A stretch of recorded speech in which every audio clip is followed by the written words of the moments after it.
दोस्तों स्टूडेंट्स को चाहिए एक ऐसी ऑलराउंडर डिवाइस जिसमें वो अपने नोट्स भी ले सके, अपनी वीडियो लेक्चर्स भी देख सके, अपने असाइनमेंट भी पूरा कर सके और अपनी स्टडी एकदम आराम से कर सके, थोड़ा बहुत एंटरटेनमेंट भी कर सके। और आज एक ऐसी ही डिवाइस का रिव्यू हम करने वाले हैं जो कि है एप्पल आईपैड एयर M3। लेकिन क्या ये स्टूडेंट्स के लिए सबसे बड़ी आईपैड है? जानते हैं इस वीडियो में। तो सबसे पहले बात करते हैं इस iPad Air M3 के डिज़ाइन एंड बिल्ड के बारे में। तो इस iPad का वजन है अप्रोक्सीमेटली 460 ग्राम, जो कि हल्का फुल्का है। इधर से उधर लेके जाने में स्टूडेंट के लिए कोई भी परेशानी नहीं होगी। और वहीं इसकी बॉडी जो है वो एल्यूमिनियम से बनी हुई है, जो इसके एजेस है वो एकदम स्मूथ है और इसकी जो स्लिमनेस है वो भी आप देख सकते हो, बड़ा ही स्लिम iPad है।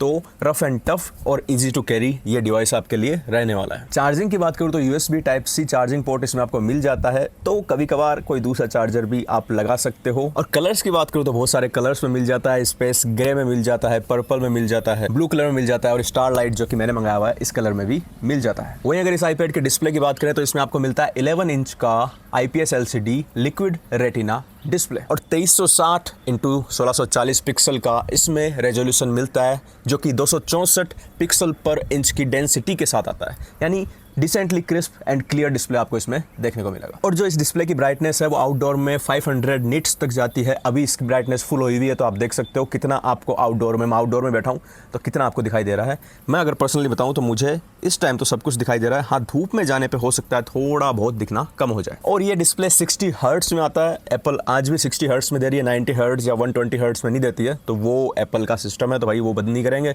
और उसके साथ में थोड़ी बहुत एंटी रिफ्लेक्टिव कोटिंग भी आती है, थोड़ा बहुत एंटी रिफ्लेक्शन भी करता है, लेकिन वो एंटी रिफ्लेक्टिव कोटिंग इतनी ज़्यादा एफिशिएंट भी नहीं है। जैसा आप देख सकते हो, आपको इधर उधर का थोड़ा बहुत रिफ्लेक्शन दिखाई दे रहे होंगे। अब बात करते हैं इस एप्पल iPad Air की परफॉर्मेंस की। तो इसमें जो आपको चिप मिलती है वो मिलती है M3 चिप, जिसमें आपको मिलते हैं 8 कोर CPU, 9 कोर GPU और 16 न्यूरल इंजन्स। बड़ी बड़ी बातें हैं, लेकिन स्टूडेंट्स के हिसाब से सीधा सीधा बोलूँ तो बहुत पावरफुल टैबलेट ये है, जिसपे ये मल्टीटास्किंग आराम से हैंडल कर पाएगा। आप नोट्स लेना चाहते हो, वीडियो देखना चाहते हो, एंटरटेनमेंट की चीज़ें देखना चाहते हो, या फिर कुछ क्रिएटिव काम करना चाहते हो, DaVinci Resolve चलाना चाहते हो, फाइनल कट प्रो चलाना चाहते हो, वीडियो एडिटिंग करना चाहते हो, या लाइट गेमिंग भी करना चाहते हो, या फिर हैवी गेमिंग भी करना चाहते हो, तो इसमें आराम से कर सकते हो। करने के लिए ये एफिशिएंट है। अब दोस्तों बात करते हैं इस iPad Air M3 की बैटरी लाइफ और चार्जिंग के बारे में। तो इस iPad Air में आपको मिलती है 28.9 वोट आवर की बैटरी, और जो चार्जर एप्पल कंपनी साथ में डब्बे में देती है उससे चार्ज करने में आपको लगेंगे 2 घंटे से कुछ ज़्यादा का समय, इसको 0 से 100% चार्ज करने में। मैंने खुद ने चार्जिंग का टेस्ट किया था, उसमें ये 0 से 81% कुछ 1 घंटा और उसके साथ में 50 मिनट में हुआ था, 10 मिनट बाकी थी। तो आप उस हिसाब से हिसाब लगा सकते हो। 40 से 45 वोट तक के चार्जर को ये सपोर्ट करता है, लेकिन एप्पल साथ में केवल 20 वोट का ही चार्जर देती है, तो मैंने उसी से चार्ज करके देखा था। और बाकी एप्पल में ये सिस्टम भी है कि आप हर किसी कंपनी का चार्जर लगा भी नहीं सकते, क्योंकि अगर आपके टैबलेट को कुछ होता है और आपने उनको बता दिया कि आपने और दूसरा चार्जर काम में लिया, तो वो वारंटी नहीं मानते हैं फिर। अब बात करते हैं इस iPad के मेमोरी एंड स्टोरेज की। तो ये जो है ये बेस वेरिएंट है 8GB रैम और 128GB स्टोरेज के साथ में। ये स्टोरेज स्टूडेंट्स के लिए मोर देन इनफ है। अगर आप नोट्स लेना चाहते हो, प्रेजेंटेशन बनाना चाहते हो, असाइनमेंट्स अपने इसमें रखना चाहते हो, तो उसके लिए मोर देन इनफ है। लेकिन अगर आप क्रिएटिव काम के लिए ले रहे हो, वीडियो एडिटिंग, फोटो एडिटिंग, तो फिर ये थोड़ा कम पड़ने वाला है। अब बात करते हैं इनके कैमरास की। तो जो फ्रंट में आपको कैमरा मिलता है वो मिलता है 12 megapixel ultra wide landscape orientation में आपको कैमरा, यानी कि यहाँ पे फ्रंट में आपको कैमरा मिलेगा। पहले यहाँ पे आया करता था, लेकिन फिर यहाँ पे दे दिया। और जो रियर कैमरा मिलता है, क्या मैंने सीधा पकड़ा है? हाँ जी, रियर कैमरा जो मिलता है ये भी 12 मेगापिक्सल का कैमरा है। इससे आप 4K तक की वीडियो रिकॉर्ड कर सकते हो।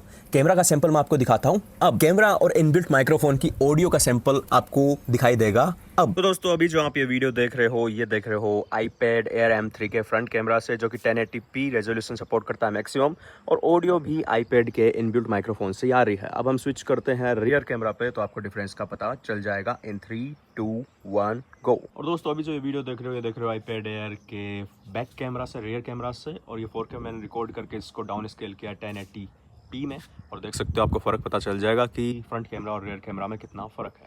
और इस टैबलेट में आपको ड्यूल माइक्रोफोन दिए एप्पल ने, और उसके साथ में स्टीरियो स्पीकर दिए, यानी कि 2 स्पीकर है, लेकिन छेद 4 जगह हुआ है। ये बाकी के 2 छेद जो है वो नकली है, स्पीकर 2 में ही लगे हुए हैं, तो साउंड अच्छा खासा आ जाता है। अब बात करते हैं दोस्तों इसके ऑपरेटिंग सिस्टम की और एप्पल इंटेलिजेंस की। तो जो बाय डिफॉल्ट आपको इसमें ऑपरेटिंग सिस्टम मिलेगा वो iOS 18 के आसपास वाला मिलता है, 18 पॉइंट समथिंग। लेकिन मैंने एप्पल का बीटा प्रोग्राम ज्वाइन करके इसमें iOS 26 को इंस्टॉल किया है, जो कि अच्छा खासा काम कर रहा है। और वहीं आप एप्पल की नोट्स ऐप के साथ में एप्पल पेंसिल को काम में लेके मस्त नोट्स ले सकते हो। अगर आपका विचार नहीं है कि एप्पल पेंसिल जितनी भारी भरकम महंगी पेंसिल में लूँ, तो नॉर्मल पेंसिल भी इसमें एकदम अच्छी काम करती है। वो भी मैंने मंगा के चेक किया, उसका भी मैं रिव्यू करने वाला हूँ जल्दी, क्योंकि वो नॉर्मल पेंसिल 1000-1500 रुपये में आ जाती है। और उसके साथ में एप्पल इंटेलिजेंस भी इसमें मिल जाता है। जो बेसिक आईपैड है उनमें एप्पल इंटेलिजेंस नहीं मिलता है, वो एयर या फिर प्रो में आपको मिलेगा। और इससे आप क्या कर सकते हो, अपनी राइटिंग को अगर आपको सुधारना है तो वो सुधार के आपको दे देगा, इमेज जनरेशन कर देता है और उसी तरीके के फैंसी काम वो करके देता है। एप्पल की नोट्स ऐप में आपको मैथ कैलकुलेटर मिलेगा, यानी आप कुछ भी मैथ प्रॉब्लम हाथ से लिखते हो तो ये उसका आंसर भी बता देता है। बट उसमें थोड़ा सा समस्या रहती है कि अगर वो हैंड राइटिंग नहीं समझ पाए तो कई बार गलत आंसर भी दे देता है, तो उसमें थोड़ा केयरफुल रहना पड़ेगा। तो अब बात करता हूँ कि ये Apple iPad air M3 students के क्या क्या काम आ सकता है। तो भैया ये आपकी सारी की सारी किताबें एक आईपैड में आप डाल के रख सकते हो। बड़ी सारी किताबें लेके जाने की कोई जरूरत नहीं, इसमें PDF फॉर्म में रखो और आराम से पढ़ो। उसके साथ आप इसमें नोट्स ले सकते हो, नोट्स में इमेज डाल सकते हो, PDF डाल सकते हो और बहुत फैंसी तरीके से अपने नोट्स को सजा सकते हो। तो वो काम भी इसमें आराम से आप जहाँ चाहो वहाँ पे कर सकते हो। और अगर आपको अपने असाइनमेंट्स पूरे करने आईपैड में, तो वो भी आप कर सकते हो, क्योंकि एप्पल खुद के ही ऐप देता है। जैसे कि कीनोट हो गया, वो पावर पॉइंट बनाने के लिए ऐप आता है, वो एप्पल का ही ऐप है, फ्री में काम में ले सकते हो। स्लाइड्स एप्पल का नोट्स है, वो आप एक्सेल शीट बनाने काम में ले सकते हो। तो वो ऐप्स भी आपको इसमें मिल जाते हैं, असाइनमेंट भी आप अपने इसमें पूरे कर सकते हो। और वही बात करूँ, अगर आपको क्रिएटिव वर्क करना है, डिजिटल आर्ट बनाना है, डिजिटल आर्ट बनाना है, वीडियो एडिटिंग करना है, वो भी आराम से इसमें आप कर पाओगे। और इंटरटेनमेंट तो इसमें आराम से कर सकते हो, नेटफ्लिक्स, गूगल, अमेजॉन प्राइम, जो देखना है वो देख सकते हो। इसको अगर आप एप्पल के जो कीबोर्ड आता है उसके साथ में अगर आप पेयर करते हो, मतलब वो कीबोर्ड लेके आते हो, तो ये एक लैपटॉप टाइप का एक्सपीरियंस आपको देगा, क्योंकि बहुत पावरफुल मशीन है। लेकिन वो कीबोर्ड बहुत महंगा आता है, 26-27 हज़ार रुपए का वो आता है। तो उसका भी मैंने एक अल्टरनेटिव मंगाया है, वो मेरे पास डिलीवर हो जाता है। उसका भी रिव्यू करूंगा, जो कि एप्पल मैजिक कीबोर्ड जैसा ही है। वो कैसा काम करता है वो हम रिव्यू करेंगे जब वो आ जाएगा। तो भाई आप फाइनल बात करते हैं कि स्टूडेंट्स के लिए इस आईपैड को लेने में क्या प्रोज है और क्या कॉन्स है। तो सबसे पहले बात करते हैं इसकी अच्छी बातों की। अच्छी बातों में पहली बात कि इसमें M3 चिप है, जो कि पावरफुल चिप है, बहुत ज़्यादा पावरफुल है।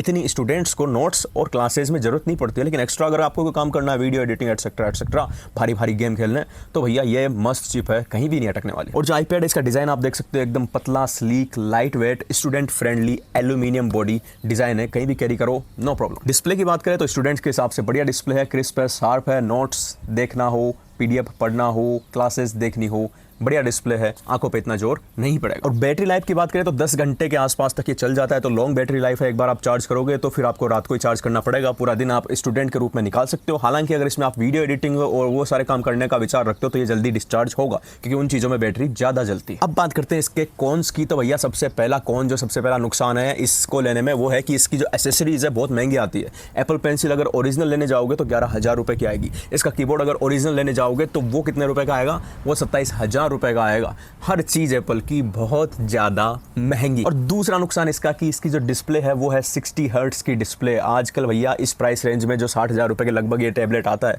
इस प्राइस रेंज में बाकी कंपनियां 120-144 हर्ट्स तक की डिस्प्ले देती है, एप्पल अभी भी 60 पे ही अटका पड़ा। और तीसरा ये कि भैया चिप तो बहुत पावरफुल है, M3 चिप दी हुई है, लेकिन iPad OS अलग आता है, मैक OS अलग आता है। मैक में भी M3 आती है, iPad में भी M3 आती है, लेकिन इस ऑपरेटिंग सिस्टम में ऐसी रेस्ट्रिक्शन लगाई हुई है कि आपके लैपटॉप को कंप्लीटली रिप्लेस नहीं कर सकता। तो भैया लैपटॉप जैसी पावर तो दे दी, लेकिन लैपटॉप को रिप्लेस नहीं करने दिया, तो फिर करें क्या उस पावर का। तो मैं फाइनल बात करते हैं कि उन स्टूडेंट्स के लिए जिनको एक पावरफुल टैबलेट चाहिए, विद एप्पल ब्रांडिंग चाहिए और फ्यूचर प्रूफ चाहिए कि भाई बहुत 5, 6, 7, 8, 10 साल तक मैं चलाऊंगा, तो ऐसे टैबलेट अच्छे रहते हैं उसके लिए, क्योंकि इसकी जो प्रोसेसर है आज की डेट से बहुत पावरफुल है। तो अगर आपको चाहिए कि भाई मेरा लैपटॉप भी रिप्लेस हो जाए, वीडियो एडिटिंग भी मैं कर लूँ, भारी भारी गेम भी मैं खेल लूँ, कहीं पर मेरा अटकना नहीं चाहिए, एकदम बढ़िया काम होना चाहिए, तो आप ये iPad Air।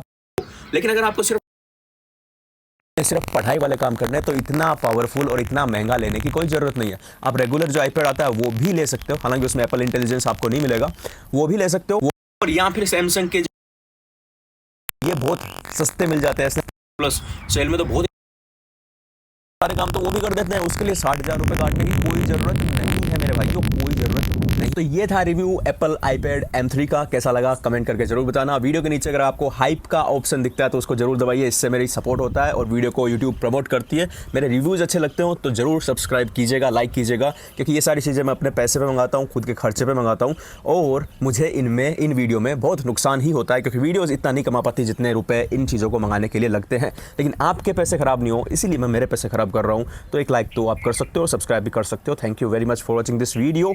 नेक्स्ट जो वीडियो आएगी उसमें हम कंपैरिजन करेंगे इस एप्पल आईपैड का सैमसंग गैलेक्सी टैब S9 और S9 FE, S9 FE Plus के साथ में। Thank you very much, see you in the next video. तब तक के लिए जय सिया राम। दोनों हाथों के बीच में आ जाता है, देखो इतना पतला है।